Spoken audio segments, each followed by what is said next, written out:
Hi, my name is Sue, and I started a channel to discuss what it's like living with people that have Asperger's. I don't have it, but my other half and my daughter do, and for 15 years I have been dealing with it. And this is in no way meant to be made to cut down my other half or anybody that is actually going through this. This is more of, I guess, an outlet and what it's like living with the people that do have it. I'm probably not going to sound like I have a big heart at times, and that's because I think I've been stepped on one too many times. And this is just basically like an outlet for me to just let go a little bit, and for those who also go through the same stuff that I'm going through, dealing with it. I don't want anybody to feel alone because I so understand, and sometimes I feel alone because it's like nobody understands unless they actually experience it. But it's like that with anything as far as health conditions go, the whole 9 yards. So I'm going to step back to 14 and a half years ago when I first started seeing him. It was above and beyond great. Of course, that was, quote, the honeymoon phase. And I don't mean like the typical honeymoon phase that you see with like regular people. I mean more of the honeymoon phases in like overly good. And then within 2 months, he just hit rock bottom. One day he woke up and crashed, and he was all depressed and bummed out and just really didn't want anything to do with me and this and that. And then I broke down. I'm like, my God, what's wrong with me? What did I do? He never had a specific answer. I noticed that he went from a person that would like rest his hand on my knee in the car to not doing it at all. He used to talk to me and look me in the eye. He didn't look me in the eye anymore. So now, lack of conversation, the whole 9 yards. And it was like, I mean, to the average person that doesn't know about Aspergers or Aspies, you're thinking, okay, so he's screwing around with somebody 2 months into this relationship. Is it really worth it? One thing I did give him credit for is, like with most Aspies, he works his butt off. He just lives to work. And if he isn't living to work, he's living to focus on that one or two little hobbies that he really, really, really, really, really, really likes. And that happens to be music. So I'm a musical person too, so that aspect of it is okay. But my other half is into the sound part of the music. Yes, he plays guitar, and he does pretty good, but he doesn't have the, what would you call it, personality or, well, to put it bluntly, I guess, maybe the balls to get up and play on stage with another band. So he's more of the sound guy behind the scenes, still wants to be noticed, but is more behind the scenes. So everything that he ever talks about is sound. I've heard nothing but stuff with sound for 14 years. And I personally am to the point where I don't care about speakers. I don't care about power amps. I don't care about plugs. How you plug things in, anything. His motto is, I can make anybody sound good. Great, okay, so you studied it, you competed with every sound guy there is out there, you've gone on the web, got the best of the best. Please excuse me for clearing my throat. I have some health issues that I'll probably bring up at some point. Any rate, yeah, that's all it ever is. It's sound, sound, sound, sound, sound. The average person just doesn't give a shit. I'm sorry for swearing. They don't care about these obsessions that a lot of people with Asperger's have. And the Aspies don't understand that nobody gives a damn. It's okay to talk about it for a couple minutes, but I mean, when you're talking about it at every conversation, it's like, it's old.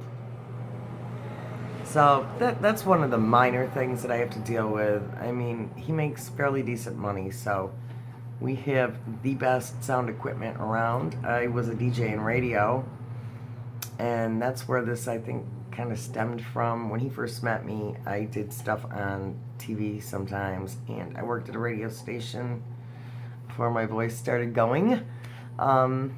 Yeah, So the first thing he did is he ran to the nearest music store and got the most expensive speakers that he could find there. And at the time, he put them on layaway, which is rare because he doesn't use layaway, or he usually buys stuff straight out. But yeah, it opened up a big can of worms, and he met people through me, through other friends and stuff, and that's just another part of our problem. Our problem is he's always putting sound people and friends and stuff like that first. And I'm sorry for saying but I'm just like sort of dumbstruck. If, for example, say I were to call him on the phone at work, because he has a cell phone, he can talk, and he pretty much can do what he wants at work. He's lucky like that. It's one of those jobs, and still makes quite a bit of money. He has time to pick up the phone, and he won't for me, but he will for anybody that does sound, or anybody that's in a band, or anybody that's a male. You know, sometimes I question whether he wants to swing the other way. I don't know. Another trait is my daughter has it. And luckily, I am her favorite person. Well, half the time. Depends. I'm the only person that gets hugs and kisses from her. She doesn't give them to Roger. She refuses to call Roger Dad. She refuses to call me Mom. She calls me Salami, and she calls him Roger. She will not allow him to hug her. She doesn't want any part of him. Now, she acts exactly like he does towards me. And I always joke around. I say, well, Roger, that's your karma. And of course, right away, you trained her to be that way, and this and that. I'm like, she's not a dog, okay? She's not a dog. For starters, she's got the same thing you do. Secondly, she acts towards you like you act towards me. And thirdly, she sees no love, no compassion, no touching, no nice conversations, nothing. She just sees a household where people are not so happy. So, I mean, with all those things combined, is it a wonder why she's the way she is? It's not my fault that she's the way she is. Not entirely. I mean, yes, I could be a little bit nicer towards him, but it's hard to be nice to somebody who does nothing but insult you all the time, or doesn't want to know anything, or responds with, I don't know. It's more or less like, I'm in my own thinking world. I'm thinking about sound. I'm thinking about what I'm going to do tomorrow. I'm thinking about what I'm going to look at on the internet, and I don't want to communicate with you. So I just respond with, I don't know, to end the conversation. Well, I don't know if there's any truth to the astrology or astrological signs, but I'm a Gemini and I need complete conversation. I need to know what's going on. And when I have lack of conversation, I will sit there and I will grill him, which is probably wrong. And I could probably use some counseling and a lot more along those lines, but I'm tough, which everybody says, and I just deal with it. I did end up with Cassandra syndrome because of it. And yeah, it's tough. But what you gonna do? That's one of my problems. Now, onto the health part of the problems. I have like Lyme disease and Bartonella, and I don't know if I have any other co-infections to go along with it from tick bites. But that makes life kind of tough because it's like somebody that has MS. I mean, I'm not in a wheelchair, but I do get flare-ups where I should be in one, but I won't subject myself to be seen out in public like that. I am not a sympathy, poor woe is me, go-getter type of person. So I have to deal with that and them, and that doesn't really mix well. I remember back to 2012 when I was sick in bed for 4 months. I had to crawl to the bathroom. I was so dizzy. It's part of the diseases. I had no strength in my arm, my right arm, and my left leg. When I walked, I looked like I was a drunken sailor. When I walk any of the time, I'm like a drunken sailor. I've got neuropathy in my feet, a whole slew of things. Short-term memory loss, vision that cuts in and out in this eye. Because it went untreated for so long, I've got thyroid disorder very badly, which is why I'm like always clearing my throat and I sound absolutely horrible. And anyway, back in 2012, I was stuck in bed and I was supposed to be DJing these gigs, but here I am crawling to the bathroom to just go to the bathroom, and he couldn't stand it. It was, poor me, what am I gonna do? It's like, you have your health, you have a job, what do you mean, what are you gonna do? We have these little DJ gigs we gotta do. I said, you're gonna have to do them with one of our fellow friends and split the money, or you're gonna have to get a personality really quick and do it yourself. Well, every Wednesday, I got swore at, I got called the most vicious names, everything. Somehow, amongst all of that, I managed to get up without crawling, and I jumped to my feet, and this is going to sound crude. After being called a female anatomy part 100 times over, I just shoved him, and I said, get the F out of here. I don't want to hear it. And then I also said, may karma bite you in the ass, which it did. But, yeah, it was a rough summer. He refused to go grocery shopping. I had the money that I had. I was ordering pizzas every day at 4 o'clock so they could be delivered at 5. And my son and I lived on pizza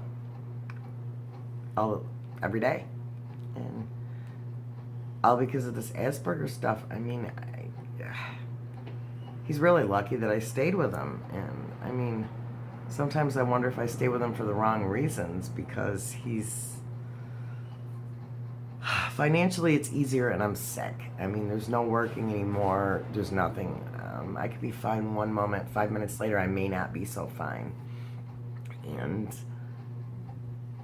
I probably am with him for the wrong reasons. I mean, I know somewhere inside me I care. But it's so covered up by so much anger.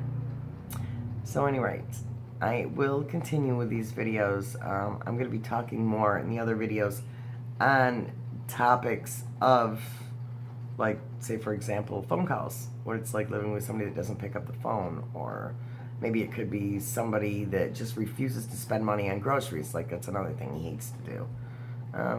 I'll just talk about certain topics, and maybe like one day, like a diary thing of how the day went, things like that.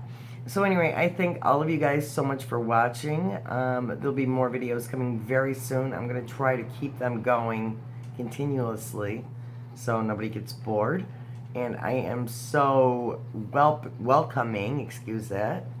I have a lot of times problems with speaking due to this, because it's attacked the neurological areas of the brain. So anyway, yes, please feel free to go down and comment. I love to hear from other people. I mean, hopefully this thing gets out there and goes, you know, a little bit bigger than it is. So that way we can all have a place to just come and just talk about things. Anyway, find me on Facebook under Sue Slabe, or you can find my other YouTube channel, which is just a bunch of different things under Simply Sue. Thanks so much for watching.